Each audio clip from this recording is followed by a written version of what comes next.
Andy Hayler, welcome to the Ceres podcast again. Very nice to be with you. For those that don't remember you, or maybe have just been so busy with everything that's going on at the moment, you're Andy Hayler of andyhayler.com, restaurant critic, and also you are a contributor to Elite Traveller magazine. I think I wanted to sort of get you on really because I didn't want to do this too early. I wanted to sort of get through the whole COVID craziness because I didn't want an update of I've just been sitting at home doing nothing, which is what, for the most part, everyone's been doing. So, when it first sort of landed, I know you're quite global in this respect, but when it sort of landed in London, like, how do you think it came? Do you think we were caught by surprise or? Well, I mean, the epidemiology of it is fairly clear. I don't think we really should have been caught by surprise rather, because the epidemic started in Wuhan and it rapidly came to Europe via northern Italy. So we had actually, many weeks to see what was going to happen. And it was inevitable that it was going to come from either from China or from Italy to the UK at some point. And I think the first, as I recall, the third patient zero was a businessman who'd been to Singapore, actually on a trip. And he came back and he directly infected 11 different people. And that was the very first case in the UK. So it was inevitable that it was going to get it. And I think we had quite a lot of warning, to be honest, especially compared to Italy, who obviously got hit very hard, very quickly and didn't have as much time to prepare as everybody else. Do you think that's because, I think in some ways, was it because we just thought it would never happen to us, or were they busy doing something else, or was it just a combination of things? I think you have to distinguish between the government and the NHS, and obviously not. This isn't some sort of political podcast. I think the NHS is actually, was actually very well prepared in many ways. My wife happens to be a physician who specialises in this area, and we've been talking about pandemics for well over a decade, and I remember in one of the H1N1 flu, she started preparing kind of crates of canned foods and so on in our house, so that we would have some sort of way to deal with an emergency. So we've been sort of the medical profession has been thinking about this for decades, basically. As to the preparedness of the government, and then the funding of all those preparations, that's an entirely different story. But like I say, I'm sort of restaurant critic rather than a politician. So. But we did discuss before we started, though, that you're not just a Facebook Karen, as they're called. Your wife is an epidemiologist. Well, she's a medical microbiologist. She's a clinical lead for COVID at a hospital. So you do understand a little bit more about this, and we were talking about how you've kept the lid on it and not got angry on Facebook, because there is a lot of twaddle on there, isn't there? Yeah, unfortunately, there's a lot of misinformation out there at the moment. Yeah. Yeah. So you put out your last two reviews in March, and those reviews were on Trattoria and Colombo Kitchen. What at that point, like, were you thinking, do I stop? Do I carry on? Do I evolve? What were your thought processes there? Well, it became clear in mid-March that there was going to be a lockdown at some point. And basically, I think the very last restaurant review was an Indian restaurant, just literally days before the before the lockdown was formally imposed. But I think it was pretty clear at that point that UK was actually quite late to lockdown, which I think is well understood now and well documented, compared to some other countries in Europe and indeed around the world. So it was pretty obvious, because you could see what was happening in Italy and Spain and other countries, that the world was going to change in a fairly fundamental way. So firstly, that there wouldn't be any restaurants to review for at least a period of time.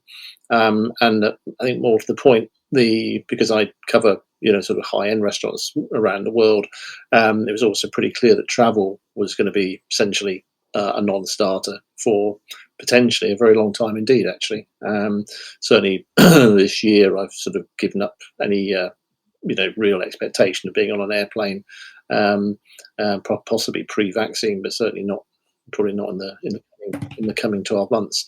So yes, that's obviously just affecting me in a personal way, but obviously it's a minor inconvenience compared to the people who've actually become ill with COVID-19. Yeah, of course. So did you not at that point then? So you've put that on hold essentially. Like I think I read on Twitter that you, although it's on your website anyway, but there's still 1,800 reviews for people to catch up on. If they did want to, if they're missing your new ones, they can. Yeah, there's a lot of content there. So there's actually rather more reviews now. There's 1,800 different restaurants covered. Some of them have got multiple reviews, and yeah, if you go onto the restaurant guide page, you can sort of search all these by country, by Michelin stars, by score, by price, by in any combination of the above, geography, whatever. So there's an enormous amount of content out there. But yeah, just realistically, I won't be able to add to it for a few months. I mean, I certainly plan to restart UK reviews when I can, which nobody really has a date for yet. But I'm guessing that some restaurants will reopen at least in some partial form. It's at the moment it's not before early July, but it's not clear when that date will be and what the restrictions will be.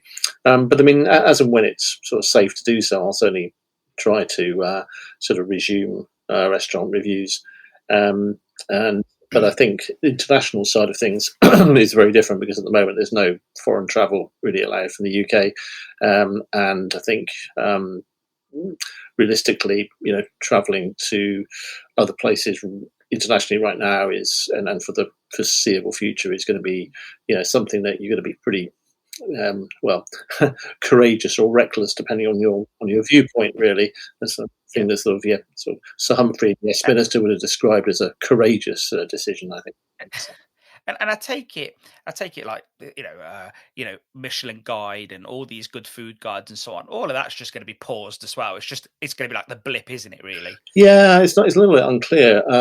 Michelin, I suppose, is a bit different. I think that the world's best, as I recall, issued some press release saying that I think they were just going to, skip a year.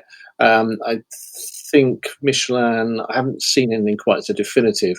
And I guess for Michelin, it's possible that they could do some of the Asian guides, maybe, because if you think about someone like Shanghai Guide, I mean, they were kind of located, they were locked down through January and February, but that doesn't really affect them, and they're kind of back up and running now. So if you were the Michelin Guide for that area, you could, I guess, do another edition, and that may be true of some other places like Seoul, which hasn't really had a lockdown, and Taipei. So there are some possibilities. Japan only had a very brief and fairly sort of loose lockdown in most areas. So there are sort of possibilities that they could do some parts of the world. I think it would be very difficult for them to do Europe this year, because they, generally speaking, will do the reviews between, January and June, and that's exactly the period when most of Europe was being mostly shut down. So I think it's unclear, but I mean it's it'll be quite strange to see if Michelin produce a guide to, I don't know, France or something. It's going to be very odd, but we'll see what they do. I don't believe they've announced anything officially yet. So service is one thing that is quite important, and you rate. You've got a whole rating just for service on itself, and how do you think, if everyone's putting screens up, masks on, customers are 2 meters away from each other, how is this going to impact service? And it will make it very inefficient, number one, but it's going to make the restaurants quite cold and clinical. What are your thoughts on that? Oh yeah, well, I mean, there's a whole mass of issues for restaurants wanting to reopen, and I think we've seen that in the bits of the world where they have reopened. There's a number of problems. I mean, firstly, you say this, does your restaurant support having people, whatever it is, 2 meters. 2 meters is the rule in the UK. It's actually 1.5 meters in some other places, and even 1 meter in some other countries. So it varies, but there's a certain amount of social distancing required. In some countries, you're required. The staff are required to wear masks. In others, it's recommended, but it's not compulsory. It's also less clear whether there'll be as many customers because, again, restaurants are one of the places where, as an indoor space, there's no doubt that there are risks there. I mean, essentially, the science is still obviously evolving, but it's become extremely clear that outdoor transmission is very unusual in COVID. There was a study from China of 318 different confirmed transmissions in their test and trace, and 317 of those were indoor. Only one was outdoor, and that was a long, sustained conversation between two friends at sort of close quarters. So, it's indoors is where the action is, and in terms of COVID, and there have been several well-documented restaurant transmission examples. There's one where it's a very detailed, even a sort of table map of the restaurant, which was published by. Republished by the World Health Organization, was originally published by, I think, a paper in China of a Hong Kong restaurant where one diner infected everybody at his table, but also everybody at the next table and some other people at one table on the other side as well. So I think he infected something like 9 people, and that was within a 1 hour. There was also perhaps even more troubling one in Germany just a week or so ago. Just literally as they reopened, one of the restaurants had a sort of reopening first evening, and it was kind of sit down thing, but it was sort of, they call it a party, but it was a sit down dinner, and obviously people, the first time they've been back, so you'd assume that there was some level of anxiety amongst people, but they managed to get, I think, 10 or 11 people got infected that evening out of 40 diners. So then maybe they weren't very careful social distancing wise, and that's possible. People were drinking, and that's an issue for restaurants in general. People are going to, after a few glasses of wine, people feel more relaxed. They're really less, sort of on edge. If you can manage to infect a quarter of your diners in one evening, that's not it's not a good start, really, on the very first night of reopening. That hasn't apparently happened everywhere. I mean, that was just an isolated case, but it is documented. So I think it's something where restaurants are, have to be very, very careful, what they can safely do, and then diners have to think about, what's safe for them. So, I mean, certain types of restaurants are probably going to be much more able to reopen than others, as when the guidelines allow. So, if you've got, for example, outdoor tables, the risk is very low.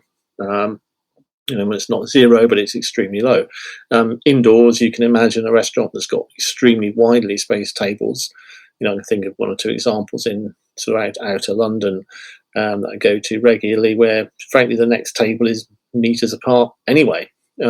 Two cases. That's again, risk there probably quite low. But if you're in central London, in Soho, where the rents are very high and the whole business model is to pack people in as close as you can possibly get them and get them to turn over fast, if you suddenly have to introduce let's assume it stays at 2 meter rule, that may take out a half or even more of your total tables, for the evening. That probably isn't viable. I mean, restaurants, if you think about the economics of the restaurant business, average restaurant that's been going for a while has a net profit margin of between 5 and 10% typically. I mean, there's a few that have more and there's plenty that have less, but 5 to 10% is a good range. And that, if you think about central London, that's assuming a very high occupancy level, often reselling tables, twice a night, packing tables extremely close together. Now, if you halve the number of diners, well, it's just not economic, I would have thought. I don't see how a restaurant can make money that way. So that's going to be, a massive challenge. I think just the economics of it for a large proportion of restaurants, and particularly in city centres like London, where space is limited, rents are high. Maybe a little bit easier out in the countryside where perhaps you've got more space, more generously spaced tables. Maybe it has less sort of effect there. But yeah, I mean, I think it's going to have an enormous impact on sort of viability of a lot of restaurants. Listening to you talk about smaller restaurants, I'm thinking of like Pied à Terre, and I'm thinking that is a very small dining Yep. room, and they would really, I'd imagine they would really struggle. So there'll be a huge number of restaurants which will. I just can't see how they can really do it. To be honest, I don't know about specifics. I mean, I know Pied à Terre extremely well, but it is. You're right. There's that little room at the end. You're going to have to have that probably one on its own a little bit, just one table. I don't know. A couple more. But I mean, yeah, you couldn't get a full set of people in there by any means, and that's going to be true of a huge proportion of restaurants in central London. As I say, probably a little bit less in somewhere. I mean, something like the Ritz or something. It's got a massive dining room. You could space the tables out a little bit more, and they're already pretty well spaced. I mean, maybe there you could imagine, that would be sort of less impacted. But I mean, a lot of places which have got, as I say, sort of limited space. I don't see how it works, to be honest, economically. I suppose, and from a menu point of view, they can only probably bring in efficiencies if they probably have set menus as well, like rather than having 30, 40 different items on the menu. And yes, I mean, I think that's a second level issue. I mean, you may be able to make some economies, but a lot of restaurants, frankly, a lot of the high end restaurants, only have tasting menus anyway today. So there is some efficiency there, but I think it's a second level problem. I think taking half your customers away is the first. Yeah, that's the magnitude problem. And also, I guess until restrictions at airports are lifted, there's going to be the less customers as well, because a lot of these sort of finer restaurants, let's say, when I was talking to David Moore from Pied à Terre a while ago, he said he depends on a lot of foreign customers who enjoy that level of that level of food. Yeah, so, as an example, I mean, Daniel Berlin in Sweden is a good example. There was a good interview with him. It's a 2-star Michelin place that's still on the border of sort of Sweden and Denmark. And Sweden's one of the very, very few places that haven't had a lockdown, and which is actually very controversial. They've got actually very, very high problems with COVID cases and deaths for their per capita, vastly higher than Denmark and Norway, and actually comparable to even the UK, which has not been at all good. The example he said, that Daniel Berlin said, was that what happened is that all of their foreign trade ceased, basically. So all of the visitors from Asia and so on just stopped. But what he did have, he was in the fortunate position of having a big, long sort of waiting list. It'd been a very difficult restaurant to get into. And so what he found was he had developed a lot more local customers. So people who could never get in, basically, who lived nearby, started to think, oh, I can finally get into there. So he would come along. So they did sort of okay. But he said that even after a while, business was still down around 20%. In terms of overall numbers, and I suspect that revenue would be a bigger issue because a lot of the international diners who are flying in, presumably, have got a lot of them have got more money than the locals, and they probably spend more money on wine than perhaps some of the locals would do. So if you take away a few of those high spending gastro tourists, that's going to have an impact on your profitability. So, I mean, even in his interview, he was saying even though he's still doing sort of 80% of his previous business, he's still not sure whether that's going to be viable, for him in the long term.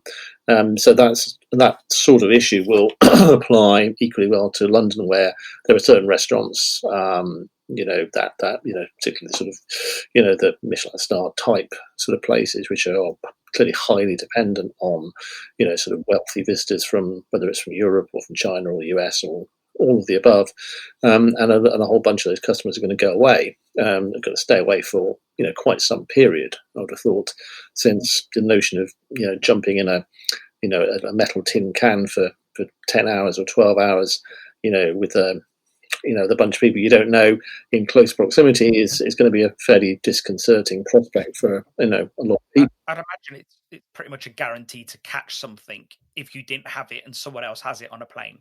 That air conditioning or that sort of air pump. Yeah. I mean, funny enough, there's a very specific thing on airplanes where they do have actually extremely high grade filters. The air is actually only partially recycled; it's partly refreshed from the open air, and they have actually very high grade things called HEPA filters, which is what they have in operating theatres, which pick out all. I mean, it's 99.97%. I think it's much higher than even a high grade sort of surgical mask.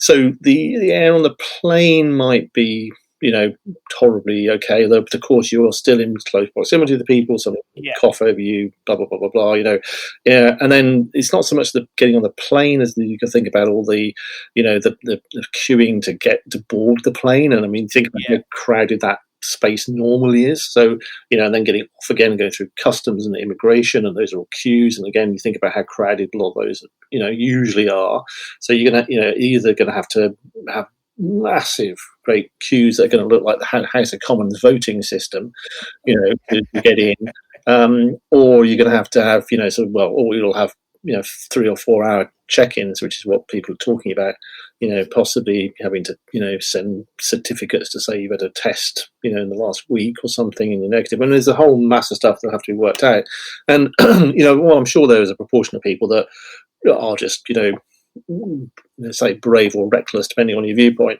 There will be a large number of people that will not be feeling brave or reckless, and particularly if they're older or have got some underlying health condition and are more at risk.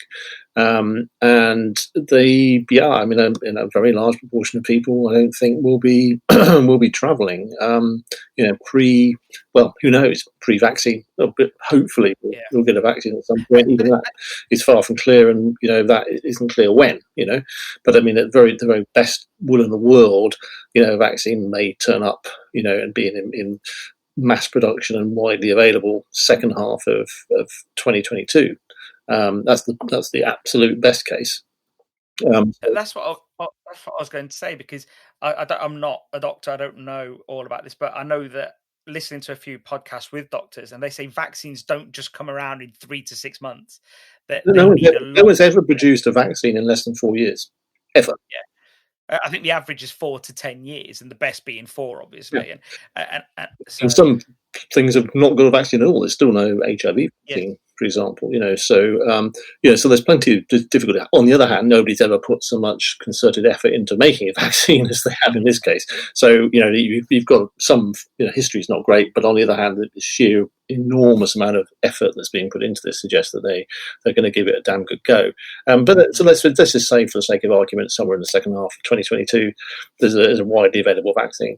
That's still a year away from we're doing it in June 2021. This interview. So does that mean you don't get on a plane for the next year? Maybe. Yeah, I think that will drastically mess with global economics. I think that that people won't be just jumping on a plane to go anywhere.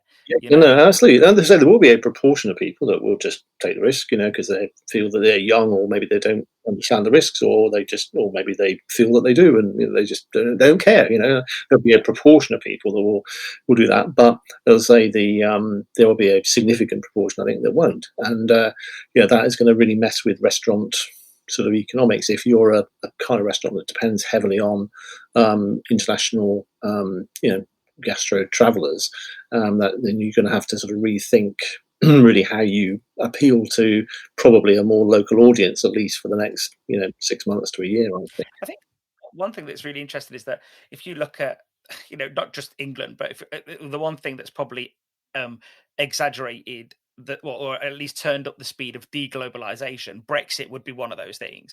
Whereas I think COVID is probably doing it more efficiently than everything else, because I think more than anything, it's making everyone look ultra local now. And I think, whether it's out of fear or just because they want everything closer to home, but it's almost like, I don't know, I just wonder if everything just becomes, in England anyway, all about British, and in Germany all about German, and so on and so on. I wonder if everything just becomes locally global, well, not even global, just locally. Yeah, That well, makes I sense. certainly think that's going to be true to a large extent for 2021 for sure. I mean, because as I say, there's no sign at the moment when foreign travel realistically returns in any major way. Say it's always going to be a few brave people, whatever. But in terms of it going back to the numbers it had before, that's not going to happen this year. It's not going to happen next year.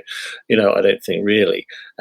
So I think therefore restaurants have to consider that have to really just frame their business in that context, decide what they're going to do to basically appeal to a more local audience, if that's the case. Probably for a lot of restaurants, that's what they were doing anyway. Local restaurants in near where I live, they're in walking distance. I mean, they don't depend on people from China and Italy and so on. They're spending on locals. So for a certain type of business, then they'll be less affected, but they'll still be affected by the social distancing rules because they won't be able to have as many people, and that's going to be. It's almost like they'll have a larger pool of customers, but they just can't. They can't appeal to them all.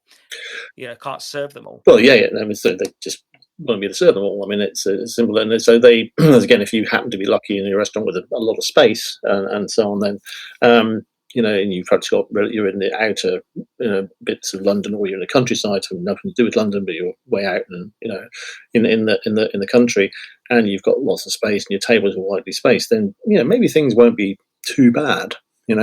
But as I say, obviously I'm most familiar with the London restaurant scene, so that's where I live.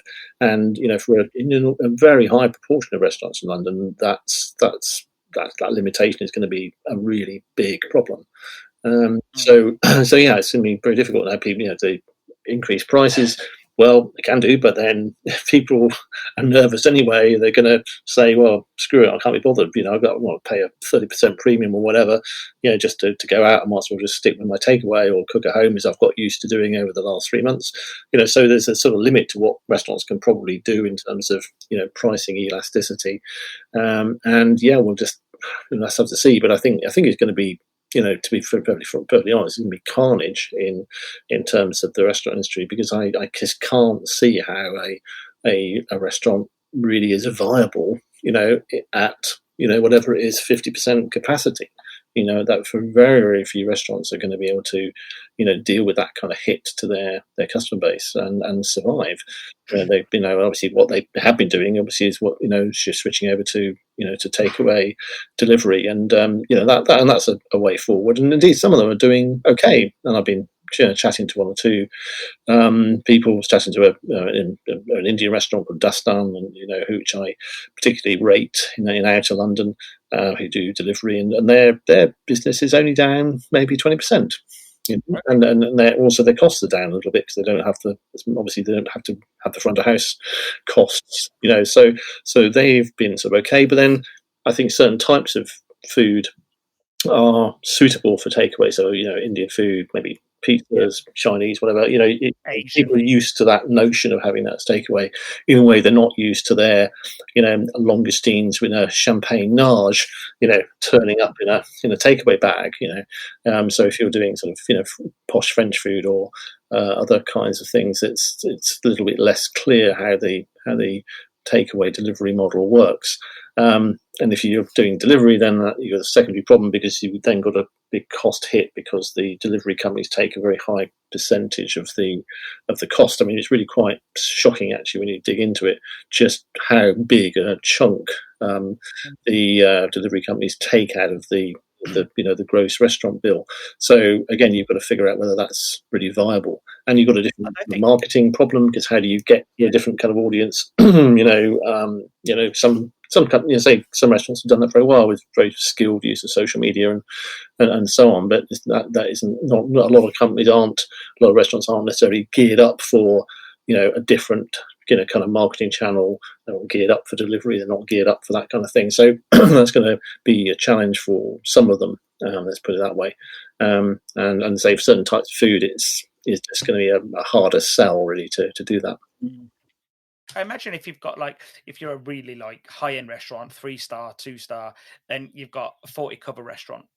If you can only get 20 covers in there, you're really faced with just increasing prices. And is that going to outprice them as well? Because they probably can't do delivery or don't want to do delivery. Like you say, it doesn't suit every business model.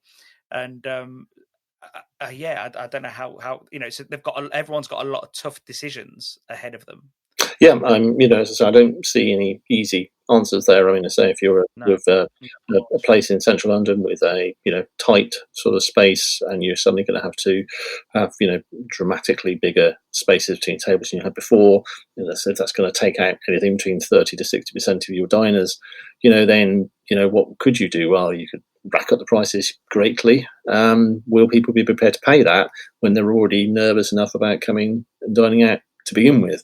And that's not at all clear. So no, I don't have any easy solutions here. I really don't. I mean, I think if you're fortunate enough to be in the in a kind of business which suits kind of delivery, takeaway, and the sort of Indian pizza type sort of categories, then I think that gives you an option which is just not really going to be available, frankly, to quite a few other restaurant types. I do wonder if that's why the likes of Noma decided just temporarily to just switch business models for a little bit. I wonder if they sort of considered everything and more than what we've just discussed and thought, who's going to want 2 to 3 star food? Who's going to want all this? Is there going to be an appetite for it, even if we can do it safely? Switch to something that's a bit more accessible or a lot more accessible, and keep your staff and keep busy. But just the thought of, I don't know, Gordon Ramsay on Hospital Road serving burgers makes me think, I don't know.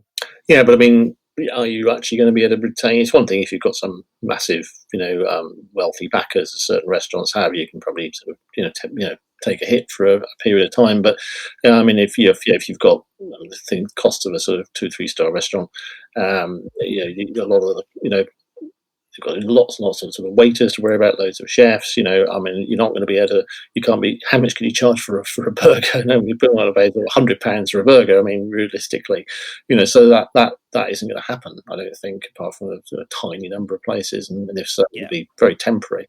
I mean, I think there's some other restaurants. I mean, there's Switzerland, for example, just recently reopened restaurants, and I was talking to someone who went to Schauenstein, which is 3-star up in the Alps, and that's in a very isolated spot. And they, to be honest, the experience there probably wasn't too bad, because the nature of that particular layout of that dining room or rooms actually is that the tables are absolutely miles apart anyway. So they really haven't had to do terribly much, I think, in terms of social distancing. I think there's probably a few small things, but general sort of hygiene measures, but they haven't had to radically adjust their things like table spacing. They can still fit in probably the kind of level of people they were doing before. So for certain, say if you're fortunate, you're in certain category of restaurant where you happen to have a lot of space, and this typically is in very far away places. Like this place is way up in the Alps, on a hillside, basically, as where rent must be trivial, basically, so they've got plenty of room. Those sort of places will probably be relatively okay, because they won't have to do anything, because they still can put in the same number of customers as before. They can keep the prices as they were, and there'll be enough people. Maybe not the foreigners so much, but there'll be enough people who, just as with Daniel Berlin's case, where some of the locals may have decided they could never get into that restaurant, but no, maybe now they can. They can do it. So there'll be a certain proportion of these high-end places that are just sort of blessed with a certain type of location and layout that they can manage to keep going, in a reasonable, probably quite a viable way for quite some time. I say that will only be unfortunately, I think, a really relatively small minority of restaurants, and for an awful lot more, it's going to be a big problem. So let's fast forward a bit. Everyone sort of, that hopefully as many people as possible make it through this. Do you see consumers just going back to normal, going back to restaurants like they did before? Do they get used to, like you say, eating at home, having takeaway once a week? I take it takeaway once a week was probably quite normal for most people, but just maybe scaling down a bit more. Do people become a bit more, thinking about saving instead of more of a consumer society? Yeah, it could very well happen, but it doesn't require very much sort of spending to be taken out of the economy to basically finish a lot of restaurants, because, as I say, they weren't operating on high margins to begin with. So if you think about the sheer number of restaurants, to take the London area, the enormous number of places operating, It doesn't take very much. We say if you're operating on a 5 or 10% net margin, if you take away 10, 20, 30% of your customers, that's going to kill you basically in a relatively short order. Even and it's also by no means clear, by the way, that that things are just going to magically get back to somehow the way they were pre-COVID. I mean, we just look at this, just today I was reading there'd been a resurgence in cases post-lockdown for example, in Israel and also in Saudi Arabia, which had previously had actually very low numbers of cases and deaths. They'd had a lockdown, been pretty strict actually. They reopened about a week or two ago. They've already not got a big spike in cases. So it's not impossible that could occur in Europe. You could have another phase of lockdown if things don't go well. People are still going to be, concerned about this because until there's a widely available vaccine, assuming that happens, you're still at risk. And like I say, it's fine if you somehow think you're 20 years old and you don't really think you're going to be that badly affected. It's by the way a highly dubious assumption because there's plenty of dead people in their 20s that would testify. Well, yeah, and the problem is, I'm from what I know, a young, healthy 35-year-old, 36-year-old. But I could go out and about and then bump into someone who's a lot older than me who is at risk. And you're still at risk. I mean, I only know maybe 5 or 6 people who've had COVID, and fortunately none of them have died. But I mean, the illest person I know was in her 30s, and she's just barely recovering after about 40 days. You're still at risk, even if you're 25. So it's illusional to think. Not if you're under 20, then that's a different kettle of fish. I mean, children don't seem to get it hardly ever, or at least if they get it, they have virtually no bad symptoms. So it's possible to something to go bad, but it's extraordinarily unlikely in the sort of child. But for adults, from teens on, there's nobody is immune out there. Until you had it or you're vaccinated, nobody. So your risks obviously increase significantly as you get older, and if you've got some underlying problem like asthma or something, then they go up. The risks increase greatly, but you're still at risk. And as you say, it's not just you. I mean, if you get it, you can transmit it for maybe several days without you even knowing you're ill. And then you may transmit that to your, parents, older friends, or not even older friends, but just a friend who happens to have some underlying condition that you don't know about. So it's a big problem. It makes you wonder what it's going to be like. Well, what the numbers are going to be like in 12 to 13 days' time after the weekend we've just had, where a lot of the South Coast beaches were full of people, where there was groups of people marching in London. Clearly no social distancing anywhere. Not trying to be political, but I will say, I mean, we'll see. We don't know, but we'll say outdoor transmission very low, lower again, very low. Not zero, and sure, if you're standing next to someone for half an hour, there's a problem, but outdoor transmission seems to be, from what little we know at the moment, extremely unusual. Not zero. There was an example, to give a counter example, there was some pool party in the US where a bunch of people were around a swimming pool and they had several infections, but they were in close contact for a long period of time, so on. So it's not zero risk, but it is massively lower. The risks are indoor sustained transmission. So it's buses, it's tubes, it's restaurants, it's pubs, it's theatres, it's churches. Loads of examples of around churches around the world, where people are singing particularly, and they're sort of spewing out virus. Anything that's enclosed is a dramatically enhanced level of risk compared to outdoors. So people sunbathing on the beach, if they're a couple of feet, it's possible. Probably not going to be a wide-spreading event, but you stick sort of. There was an example in the US in March where a choir practice went ahead in early March, and 60 people in the choir, and 45 were infected. So indoors, a whole different, and they were supposedly somewhat distanced from each other as well. A friend of mine is it in a choir in Leeds, and I think it was the one that the BBC wrote a story about. And he said that in January, all of them were going down with this mysterious illness. No one knew what it was. They all had sore throats, coughs, chestiness, and no one could put their finger on it. And he said afterwards, he goes, when they wrote that story, he just goes, "Wow, I wonder if we all had this." Like, you know, well, I mean, imagine had a cough going around, because that's the other thing is that, you know, we won't know until we get a antibody tests that are reflective. But at the moment, antibody tests are pretty rubbish in terms of accuracy. Virtually all of them. Until we know that, until we get that working, we won't really know who's had it. You know, and the other thing is, because obviously that sort of singing, you know, pushing your, you know, projecting your voice is going to spew out all kinds of stuff. Well, they could have spewed out a bunch of other things, because there's plenty of things that go around in the winter. Is there's colds and influenza and, you know, coughs and all kinds of things. Doesn't necessarily it's not just COVID-19. I'd imagine that they're breathing in more as well with those lungs open as well. Yeah, for sure. So yes, I mean, I think that's a particularly extreme example. But like I say, it's definitely, you know, from what I understand of it, you know, indoors is the big problem. Outdoors is, you know, not zero, but it's you know, you feel dramatically safer if you're on the outdoor table of a restaurant than if you were inside, you know, in a close proximity to somebody for a sustained period of time. But that seems to be how you pick it up, basically. So I think it's pretty clear to see there is going to be restaurant casualties. I think we can see that. I think you know, we'd all be blind to not see that. I think, and hopefully it's none of our favourite restaurants, but at the same time, it's people's jobs, it's people's livelihoods. One of the things that I wanted to sort of discuss with someone at some point, but I think now is quite pertinent, is that, you know, the issue with Chinatown. And I think, you know, for the last couple of years, they've been talking about how trading's been very different, harder to find staff.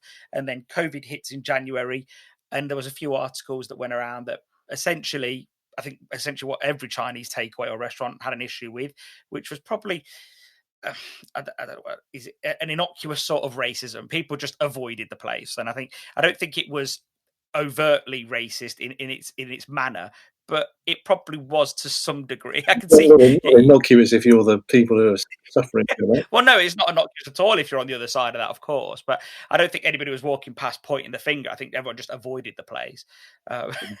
People were. I mean, you know, indirectly or indirectly. I think hopefully it's incredibly apparent now that once the disease is out there, it's out there. So, you know, the risks of you going to any one particular type of restaurant is clearly going to be identical wherever the hell it is. It's nothing to do with, you know, the origin. I mean, fine where it started, but it's like saying, Spanish flu 1918. Well, in fact, Spanish flu didn't start in Spain. Started in America. Exactly. Actually, it's called Spanish flu for a historical reason, because the US and other, you know, people at war didn't want to report on the flu, and Spain was neutral, so their press could report it. So it became known as Spanish flu, even though it started in Kentucky. You know, so but I mean, anyway, I mean, nobody sort of, you know, avoids American restaurants because they had Spanish, you know, because of Spanish flu, right? I mean, it's so hopefully over time, sort of sanity will, you know, resume, and that kind of issue will go away. But I mean, I think what it shows is that in in the sort of crisis times, people kind of panic and latch on to all kinds of, you know, misinformation and, you know, possibly, you know, badly informed sort of belief systems. And unfortunately, there's stacks of as you alluded to earlier, of incredibly bad information out there on Facebook and goodness knows where, and quite frankly, in some of the newspapers, you know, even some of the preprints and some of the scientific studies are just not very high quality, you know, which is a consequence of people trying to, quite understandably, rush everything through as fast as they can to get things published, because of course there is real urgency about understanding what's going on. But unfortunately, that that sort of environment tends to lead to a lot of misinformation, and in this sort of era of social media, you know, there's you know, very limited sort of fact checking, and you know, sort of a rumor can. There's an old saying, isn't there, that you know, rumor gets around the world before truth gets to put its trousers on or whatever. You know, and it's you know, I mean, that's massively more so in the case of social media, where at least the mainstream press at least do have some degree of fact checking and kind of verification processes built in. You'd never guess it sometimes, but they mostly do. But I mean, in stuff that flies around on Facebook or other parts of social media, then, you know, yeah, it's a wild west out there, and so a lot of people have, you know, unfortunately getting sort of bad information. I think the internet's literally took the friction away from anything being published, and like you say, before the source has taken it down and changed their mind or corrected it, the other story is still going, and I think that's probably one of the downsides. And especially if you look at someone like Donald Trump, he can get a story going so fast it doesn't matter what the next story was, because he's took all the steam. Yeah, I mean, it's again not political thing, but I mean something. Good example was the hydroxychloroquine Yeah. thing, which was I got a hunch this is going to be, well. Unfortunately, hunches aren't how you do medicine or science, and there's now been many scientific studies of medical studies of hydroxychloroquine, and it basically has no effect whatsoever either on prevention or on illness, and can actually have significant side effects, which was already known about because it's an existing drug for malaria. But there have been numerous studies, and the first randomized control study came out just a few days ago on that and showed zero effect. Had absolutely no impact whatsoever compared to placebo. So, I mean, it's unfortunate when say you'd hope responsible, leaders in power and politicians and so on, you would hope they would be more responsible really about sort of making sure that the information they're giving is correct. But unfortunately, as we've as we've seen, it's not entirely not always the case. No, of course not. So in lockdown, let's say you had some restaurants that you needed to review, or one that you wanted to visit, even for a non-review. Which one have you missed the most, would you say? Oh, Or is there a few? well, there are many. I mean, I suppose in London, my place I go to a lot for sort of a fine dining experience is the Ritz, and so I've definitely missed that. I look forward to that. Hopefully, reopening it. When it's safe to do so. But there are many examples, and one or two I tried to. One of sort of local places I've tried to sort of just support by means of the takeaway delivery model. So we've been using it a bit. It was just for some very very local type restaurants. But I say obviously only a limited number of restaurants really are operating in that sort of mode at the moment. Yeah, there is the one I would sort of say the most. But I mean there are numerous others. Crown at Birch's Green. I'm really looking forward to going back there, and places like the Simon messaged me the other day. Actually, he's been very busy. He's been very busy doing lots of things in his kitchen. Right. Yeah. So yeah, it's good. But I think he's excited to get reopened as well. The only one sort of very high end place that have managed to sort of sample the food was Endo at the Rotunda, which is a sushi restaurant which has just got its Michelin star this first year, and they do a very impressive bento box now. Which has got fantastic quality, fish, Japanese beef, so on, very beautifully presented, and that's in fact that's an interesting thing because I think he started to do that just to see whether anybody would be interested, because there was virtually no marketing of it, and yet within literally a day, all of his slots for the whole month were sold. So I've had a couple of these now. So luckily I got in there very quickly and very early. But he's just flabbergasted by the amount of demand.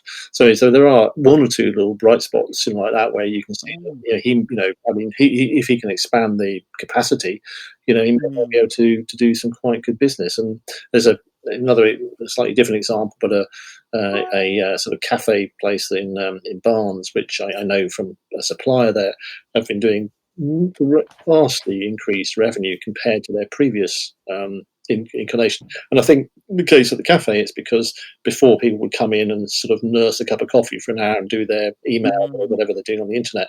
And now, of course, they can't do that. Just come up and buy the cakes and take the coffee away, and the next person can immediately buy the cakes and the coffee. And so they're in this particular case, the owner is ecstatic. I mean, he's done more business he ever dream of, basically. Yeah. There's a few kind of counter examples, which is good. I mean, at least someone's doing okay out there. There's winners and losers in everything, and I think So unfortunately, in the case of the hospitality trade, it's an awful lot more losers than winners. A lot more from food. No, though that food that you put up on Facebook, the Endo, that restaurant, it looked magnificent. It looked Mm. amazing. And Yeah, you know, it doesn't just look good. I mean, it's fantastic. Food. I yeah. mean, it's one thing about And sushi. you could see how that product travels really well. Yeah, The because it's box was sushi. made It's for it. cold. You don't have to worry about the heat of it. And cooking Yeah, it. no, it's cold. Yeah, It's yeah, it's and nothing. and I think it's just I hope for everybody things get back to normal, and I hope actually that maybe that chap who's got the Japanese sushi restaurant maybe might carry on doing that. You never know. He might just open the restaurant and also say, well, actually, people like getting food delivered to home. No, he So might never reopen the restaurant. He might decide he's better off doing these high end bento boxes. I mean, they're priced fairly high, but people are yeah, they're literally flying off the shelves faster than he can produce them. So, he's probably got some pricing power in there as well to go, if he wants to. And he may yeah. decide it's a better business. I have no information on that, by the way. It's just speculation, but I mean, certain restaurants may decide that it's a better way to go. Mm. We'll have to see. Have we missed anything? I think we've touched everything, haven't we? Well, Yeah, everything that you've wanted to chat about. So yes, I mean, I think obviously very difficult times, and I'd just like to sort of maybe conclude by just wishing everybody in the hospitality industry well, and obviously it's very difficult times for everybody, but for restaurateurs, but for for the chefs, for the waiting staff, for the kitchen porters, and so on, and things are going to be pretty tough, but I mean, it's a very adaptable industry, and I'm sure there will be some new opportunities will arise, even though a lot of existing places may have to change format, and some unfortunately won't survive, but there will be new things that will appear. And I just want to wish all of the all of the people in the hospitality industry well, and wish them the very, very best, and through these tricky times. that's lovely, Andy, and I think they all appreciate that. And thank you for your time. I just want to say, I know you've still been quite busy. You've been working, and you haven't just been sitting here waiting for me today. And so, thank you for your time. Thanks a lot. Thank you for asking me on.